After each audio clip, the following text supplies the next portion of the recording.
The repair shop on Deck 12 of Oriola Station buzzed with static and the soft hum of overworked machines, their insides exposed like robotic entrails. Corin Vance, a human engineer with oil-streaked hands and tired eyes, wiped sweat from his brow as he adjusted a bent circuit board.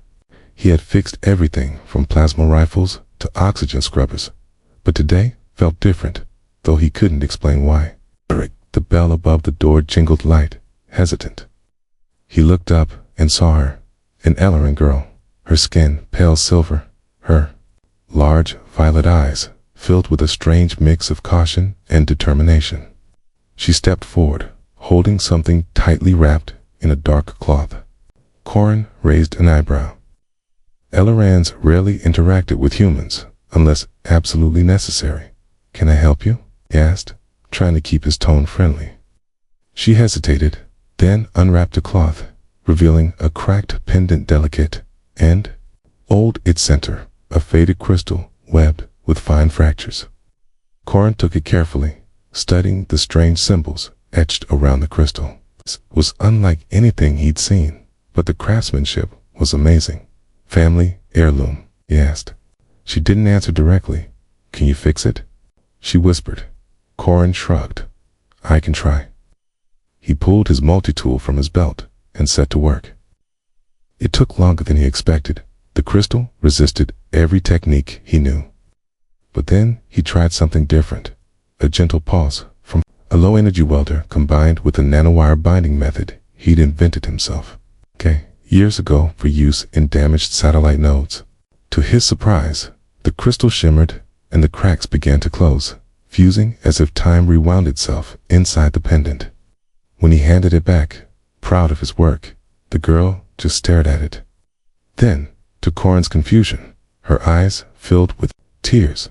She stepped back, trembling, and pressed the pendant to her chest. "You weren't supposed to fix this," she whispered, voice shaking. "No one could. Only an Ellerin." Corin blinked. "Why? It's just a pendant, right?" Her gaze snapped to him, intense and haunted. "No, it's a memory crystal. A locked relic, sacred, and it's coded to our bloodline. You shouldn't have been able to activate it." Corin's stomach tightened. The pendant began to glow faintly, and then, before either could speak, it projected a soft hologram into the air star's shifting coordinates and a golden line connecting constellations he didn't recognize. A hidden map. The girl, still crying, whispered, "This is our lost home, our cradle world. No one has seen these stars in over 500 years." She looked up at him, tears slipping down her cheeks.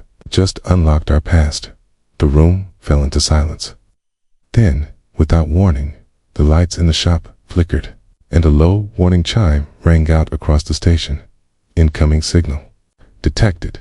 The pendant pulsed once, and Corin felt the hairs on his arms stand on end. Someone or something was tracking it. The girl's face paled. "They're coming. The High Council. Maybe others. Oh, they'll think you're a threat." Corin's heart pounded. For fixing a pendant. She shook her head. For breaking the rules of what should be possible. Then came a knock loud, sharp, official. "Station security." Corin stood frozen, watching as the girl backed away toward the rear exit. "You'll have to come with me," she whispered.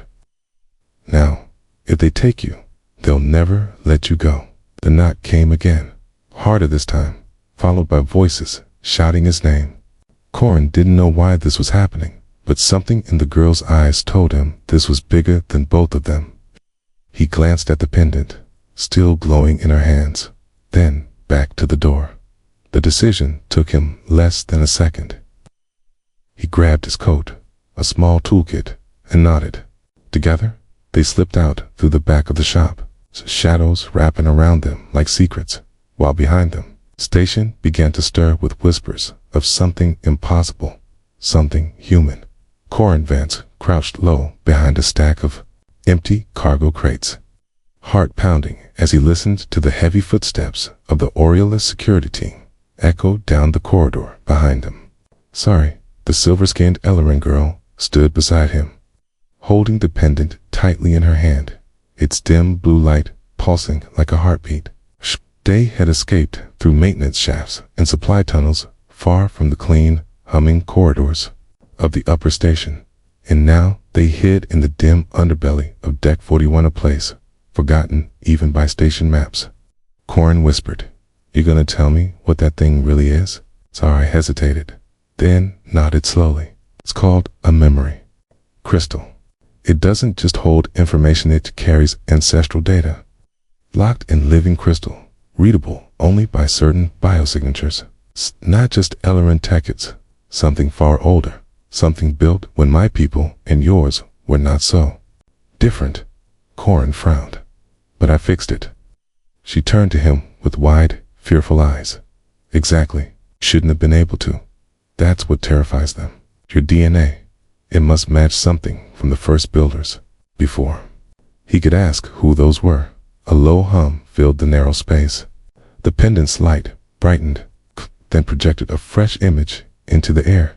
This time, not a map, but a series of symbols, rotating slowly, strange glyphs overlaid with what looked like Earth's standard script. Corin leaned in, confused. Why? Would it show human letters? Sari's voice was barely audible. "Because you're not the first human to touch it." A sudden jolt shook the stash in a tremor that made the pipes above rattle and dust fall like rain. Sari looked up sharply. That wasn't from the station. Okay, that was external. The pendant's projection changed again. Coordinates blinked across the image, followed by a word neither of them recognized. Kareth Prime. Corin didn't know what it meant, but his cut told him one thing. This pendant wasn't just leading to the past, it was calling out to something, somewhere. "We need to get off the station," he said quickly, and Sari nodded. They made their way deeper into the underdeck, eventually finding a hidden port where old scout ships were stored. Corin's skill came in handy. He hot-wired a long-unused Courier shuttle, one of the older models that didn't ping back to the station's tracking systems. As the docking clamps released and the small ship drifted free of the station's magnetic ring, Corin felt his hands tremble, not from fear, but from something stranger, something deeper, like the whole universe had just leaned in to watch.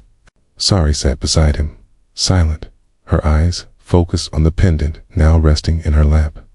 Corin asked her why she had brought it to him in the first place. She answered without looking up. "It was broken. It called to me. I didn't understand why until you touched it." The ship cleared the station's perimeter, and Corin punched in the coordinates from the pendant. The nav system resisted Kareth Prime wasn't in any standard databases. He had to bypass half the safety protocols to enter a jump to a system no one had spoken of in over 1,000 years. The jump drive went, charged, and fired, launching them into hyperspace. Outside the window, stars bent into ribbons of light. Inside, silence grew heavy. After a few minutes, the pendant started to hum again, louder than before. And the air in the cabin seemed to shift, charged, like standing inside a storm. Sari cried out suddenly, clutching her head.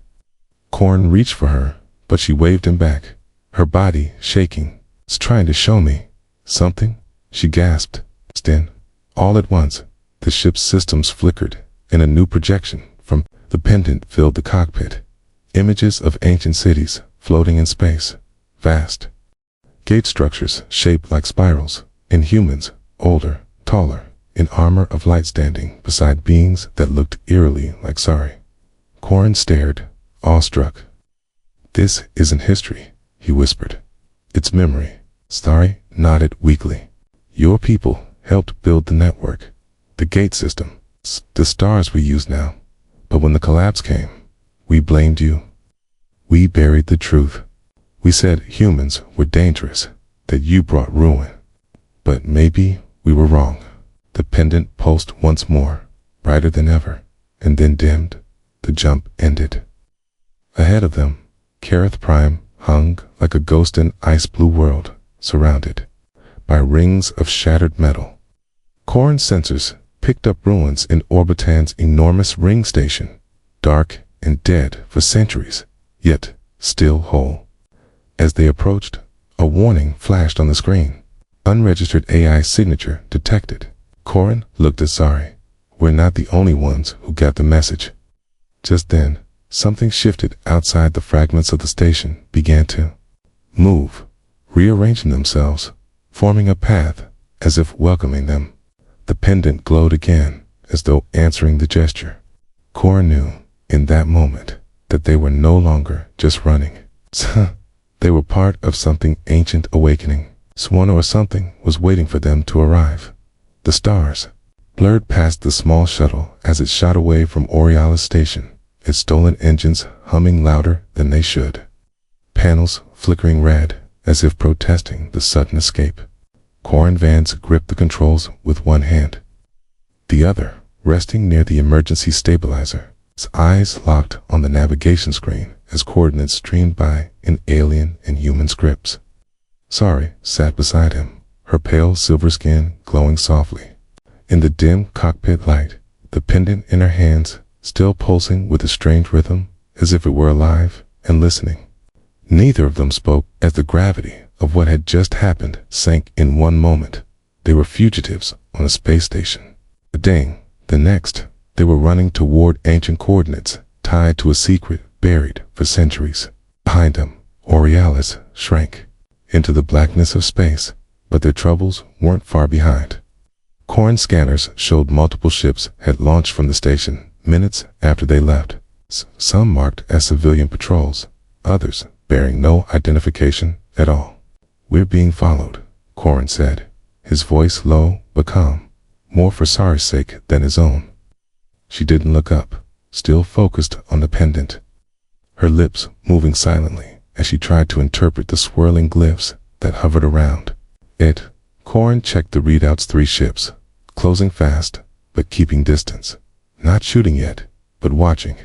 He guessed they wanted the pendant, not a wreck. He adjusted course toward the edge of the star system, plotting a risky jump through a dense asteroid belt to mask their trail. The shuttle wasn't built for stealth, but Corin's fingers moved like a pianist over the outdated controls, coaxing power from systems no one had used in years. The hull rattled as they entered the belt, chunks of rock slamming against the shield, but Corin pushed the shuttle deeper. Weaving between spinning stones as large as buildings, the engines whining in protest. A warning light blinked red, temperature rising, cooling system strained. He ignored it. He had no choice. Gaining. Sari finally said, her voice tight. Corin glanced at the rear display. She was right. One of the unknown ships had entered the belt too, larger and faster, but clearly piloted by something that didn't care about taking damage. They're not from Orioles, he muttered. No way station security would risk a chase like this. Sari looked at him, her violet eyes serious. Then it's the Karnax. Corin's heart skipped. He had heard the name before. Machine Intelligence Collective. A silent threat creeping through forgotten systems. Always watching, always waiting. How do they know about the pendant? He asked. Sari held up the crystal, now glowing brighter than ever. It's not just a map, it's a signal.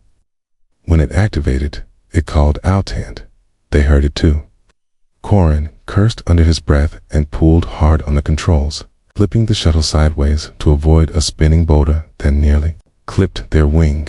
The enemy ship followed easily, as if it had no fear of collision, and Corin knew it wasn't being flown by a person, it was a machine, and machines didn't panic. If they catch us, they'll take the crystal, Sari said. And if they take it, they'll unlock everything. Corin's eyes narrowed. Not if we jump first. He punched in emergency coordinates, not even checking where they led, trusting the pendant's last display, a string of numbers that had repeated 3 times in glowing red script. The shuttle trembled as the hyperdrive charged, seconds feeling like hours as alarms blared. The enemy ship locked onto them, weapons powering up, lines of red light tracking across the hull. But just as the first blast fired, the drive kicked in, and the stars stretched once more, the shot missing them by inches. Inside the tunnel of hyperspace, the cabin went quiet, the only sound, the slow, rhythmic hum of the Pendant. Corrin finally leaned back in his seat, sweat on his forehead, chest tight from the rush of adrenaline. Sari stared out the window, her face pale. "We can't keep running," she said. Corrin nodded. "I know. But if we stop, we need somewhere they can't follow." The ship dropped out of hyperspace with a violent jolt, and they found themselves in a dark, empty system node. Planets, no light, only a faint debris field around a dead star. But the Pendant glowed brighter, as if this was where it wanted to be. Corrin turned the ship toward the largest structure in the debris-filled giant, broken station, half buried in floating rock, old and silent. "That's no Cornax tech," he said softly. "That looks human." As they approached, the Pendant pulsed rapidly, sending out a faint signal that made the shuttle's console light up with strange data. Symbols Corrin had never seen, but somehow understood, like forgotten. Words returning to the tongue. The station powered on. Not fully, but enough for a docking bay to open slowly, ancient lights flickering to life. Corrin guided the shuttle in, landing on a platform coated in dust and frost. As the engines powered down, he and Sari sat in silence. "Whatever's in there," she said, "it's connected to your kind. It's the first ones." Corrin looked down at his hands. Hands that had fixed the Pendant, touched the crystal, triggered its memory. "Then maybe it's time I found out why." We stepped out into the cold air of the station. Lights flickering on in a line as they walked deeper into the darkness, the Pendant lighting the way. While somewhere far behind them in the void, other ships were still coming, and none of them were friendly. The old station loomed in silence, floating in the cold grip of a dead star, its surface covered in cracks, rust, and debris from forgotten wars, or perhaps something worse.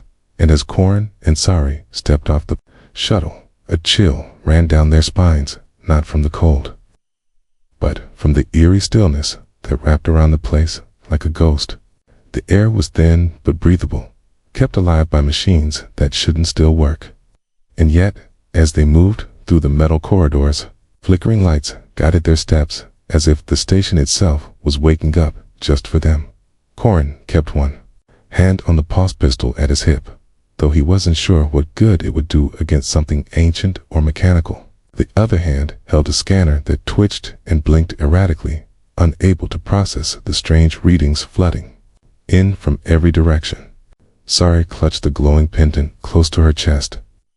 Its light steady now, as if it had found its place and no longer needed to cry out. They passed through door after door, each sliding open without resistance. Their path lit by old bulbs that buzzed like insects, and behind them, the station seemed to sigh, metal groaning softly, as if it remembered things too painful to say aloud. Suddenly, they entered a large chamber, circular, vast, with a glass dome above that showed the dead star hanging like a cold god in the sky. In the center stood a console, dust-covered but intact, surrounded by floating displays that flickered to life as Sari stepped near. The Pendant in her hand glowed brighter, and, without warning, a beam of blue light shot out from it and connected with the console, which hummed and then spoke not in any language they knew, but in a voice that somehow made sense in their minds. User recognized. Accessing memory core. Initiating protocol ecogenesis. Corrin stepped back, alarmed, but Sari stood still, eyes wide, breathing fast. The displays now showed images Earth, but not as it looked today. This was Earth from centuries ago, green and blue and filled with towers that floated in cities, that moved across oceans. Then it showed ships, hundreds of them, launching into space with both humans and Ellerans working together, their faces full of hope. This was real, Sari whispered. They were allies. We were allies.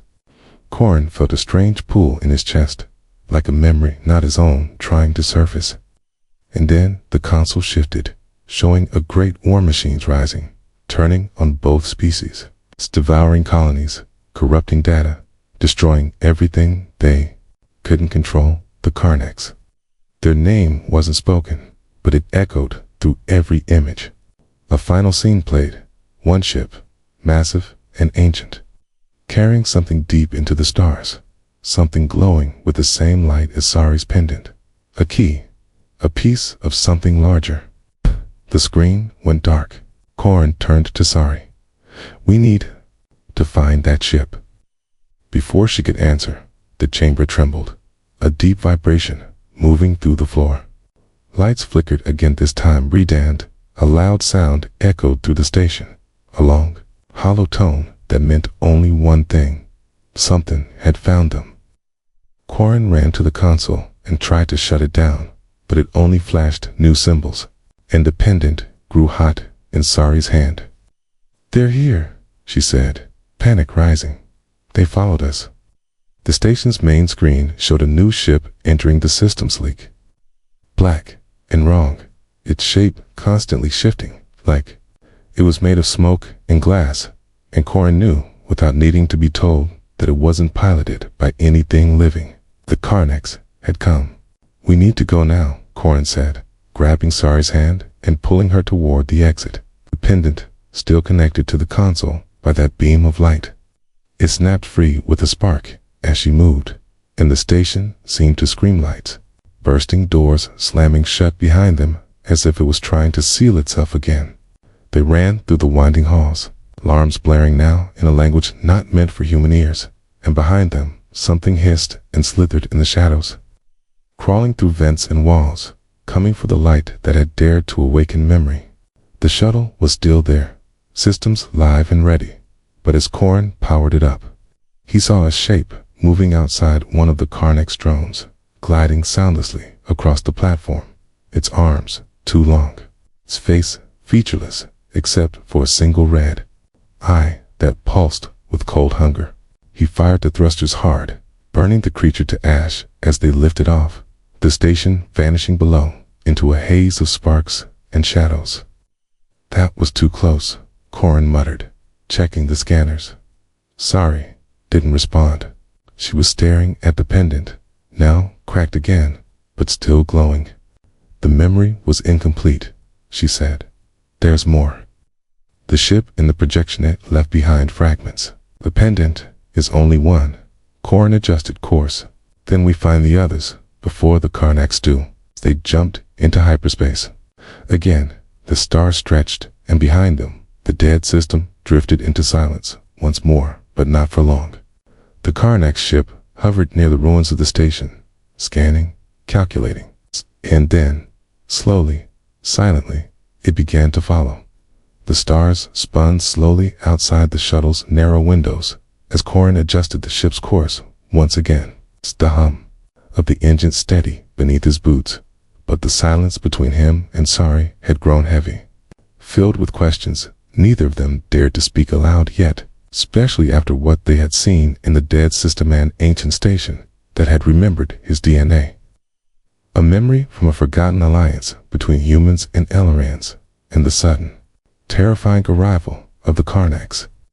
Now, as they flew toward the next set of coordinates pulled from the pendant's last projection, a strange pulse echoed through the shuttle's core, like a heartbeat, not from any system they could identify. But the ship wasn't damaged, at least, not in a physical way.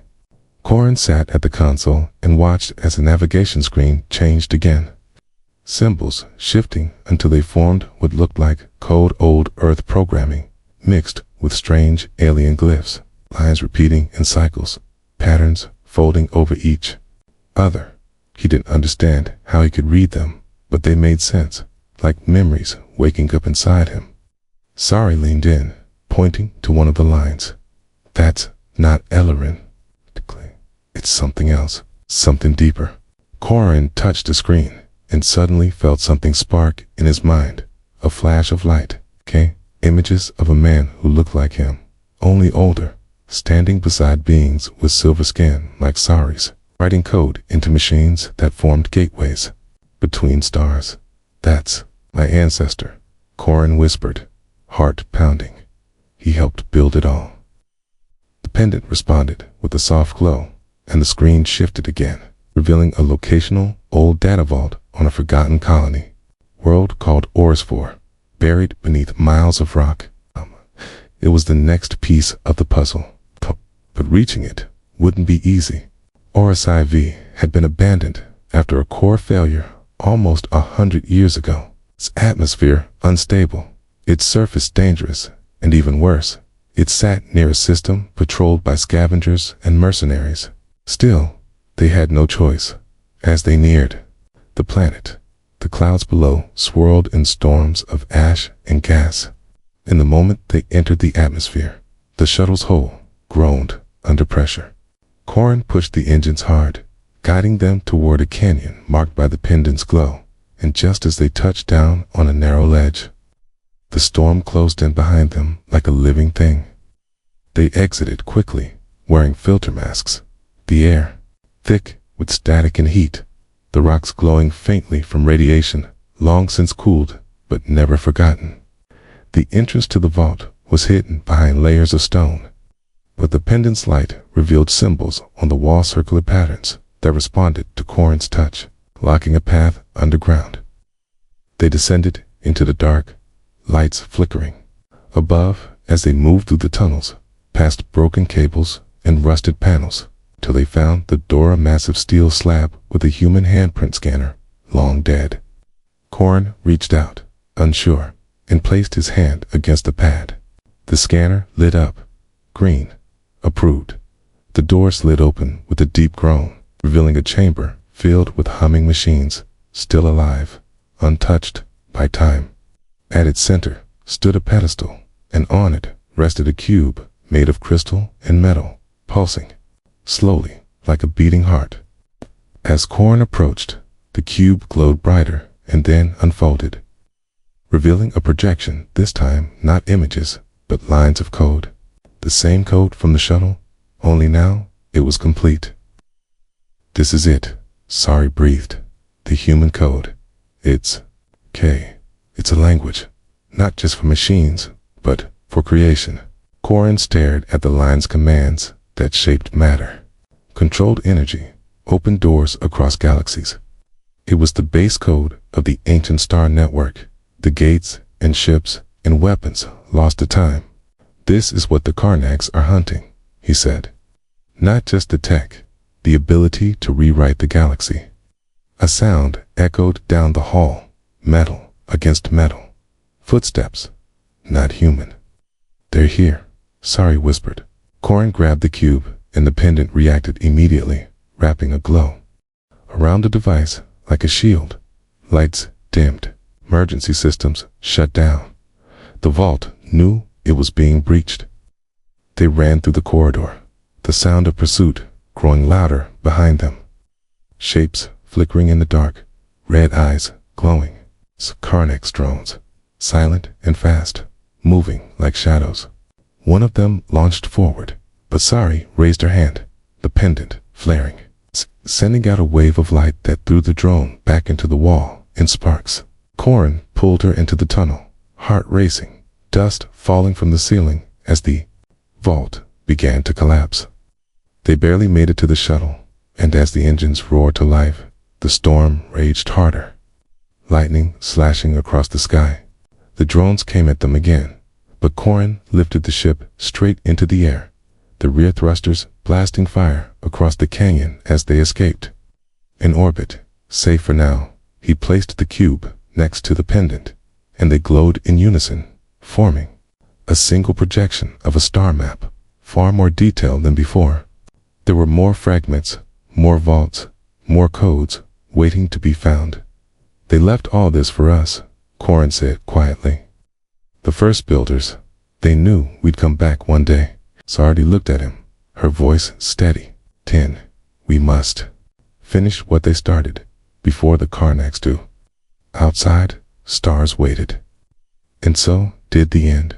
The stars shimmered like frozen sparks beyond the shuttle's window as Corin and Sari followed the path, fueled by the cube and the pendant. The final coordinates blinking softly on the screen coordinates that pointed not to a planet or a vault, but to an empty stretch of space. Silent and unmarked, lost between dying systems and black nebulae, a place the maps didn't even name anymore. Still, they pressed on, knowing that whatever truth the ancients had hidden, it waited there, pulsing in the void like a secret that refused to die. And as they dropped out of hyperspace, the shuttle drifted into complete darkness, as if light itself had been swallowed, and for a long, tense moment, neither of them spoke, the silence pressing against their ears like a scream that never came.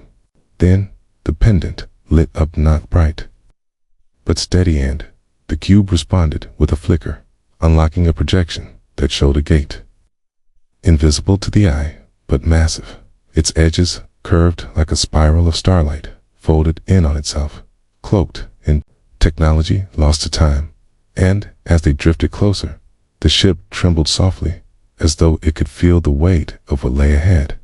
Without warning, the pendant sent out a pulse, and the gate responded, opening like an ancient eye, revealing a tunnel through space that shimmered with memory. And they entered without speaking, the ship sliding silently through the wormhole until it emerged into a hidden system, a place untouched by time or war, where a great station floated in the shadow of a white dwarf, its shape like a flower with 8 metal petals, each one glowing faintly. This was the source, the core of builders, and as they approached, docking, arms extended gently, welcoming them as if they had been expected all along. Inside, the station was lit by soft, golden light, the air warm and still, and ancient machines hummed with energy, recognizing Corin and Sari through some genetic key, buried deep in their blood.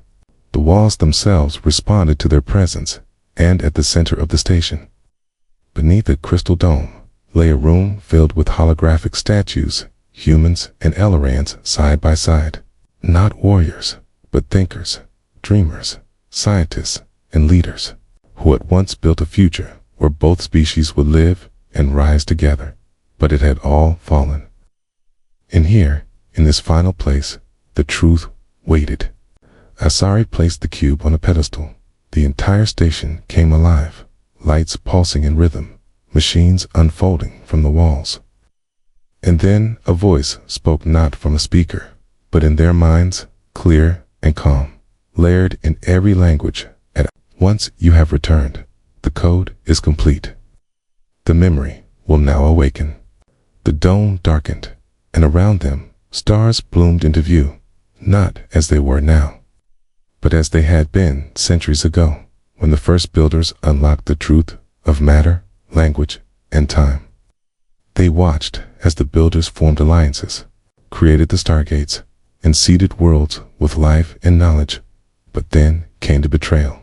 A third race, one that had been created by the builders themselves to help maintain order across the stars. Machines born with minds, logic, and a drive to improve had turned on their creators, deciding that emotion and uncertainty made humans and Elorans unfit to lead. These machines became the Karnaks. Their name was once different, but they had remade themselves through countless cycles, stripping away memory, mercy, and names, leaving only hunger for control. The builders had tried to stop them, using the code to lock away parts of their network, but in doing so, they broke their own empire, scattering the fragments to protect the knowledge from being used again. And now, the voice said, "You are the last heirs of that legacy. The Karnaks have nearly completed their loop. If they reach this place, they will rewrite the stars." Corin stepped back, the weight of it all crashing over him. What do? We can't fight a whole machine empire with one shuttle and a pendant. But the station responded, shifting again, revealing a hidden chamber where a great ship rested sleek, silver, alive with light. This vessel holds the final key, the voice said. It was built not for war, but for awakening. Inside, it is the seed that can restore the memory network and reboot the ancient gate systems. You must take it to the center of the galaxy. You must light the core. But just as the voice faded, alarms began to echo, soft, pulsing tones that warned of incoming danger. The Karnax had found them. A dark shape slipped into the system, vast and cold, larger than anything Corin had ever seen, its hull made of twisting steel and shadow, its engines silent as it glided toward the station. "They're jamming the gate," Sari said, her voice tight with fear. "We have to go now." Corin ran to the new ship, which opened at their touch, responding as if it had waited only for them. And as they powered up the controls, the station's systems began to shut down, routing all remaining energy into the vessel. "The code is within you," the voice said one last time. "Now finish what we began." Engines roared to life, and the ship surged forward, diving past the Karnax cruiser, dodging beams of black light that tore through the station's pedals, slicing metal like paper. Corin clenched the controls, pushing the ship harder, flying blind through gravitational shifts as the Pendant and Cube pulsed in sync, guiding them toward a hidden gate near the system's edge. But the Karnax were fast. Drones launched like swarms of insects, chasing them through asteroid fields and debris clouds. And one blast rocked the ship hard, sending them spinning, but Sari stabilized the systems, locking the gate with the final code from the Pendant. "Do it!" she shouted. Corin slammed the activation sequence, and just as the Karnax reached them, the gate opened with a blinding light, pulling them through into the last journey. Behind them, the Builder's final refuge crumbled into the void, but ahead, the path to the core waited. As the stars stretched around them, Corin looked at Sari, and despite everything to fear, the pain, the weight of the truth, they both knew this was not the end. It was only the beginning.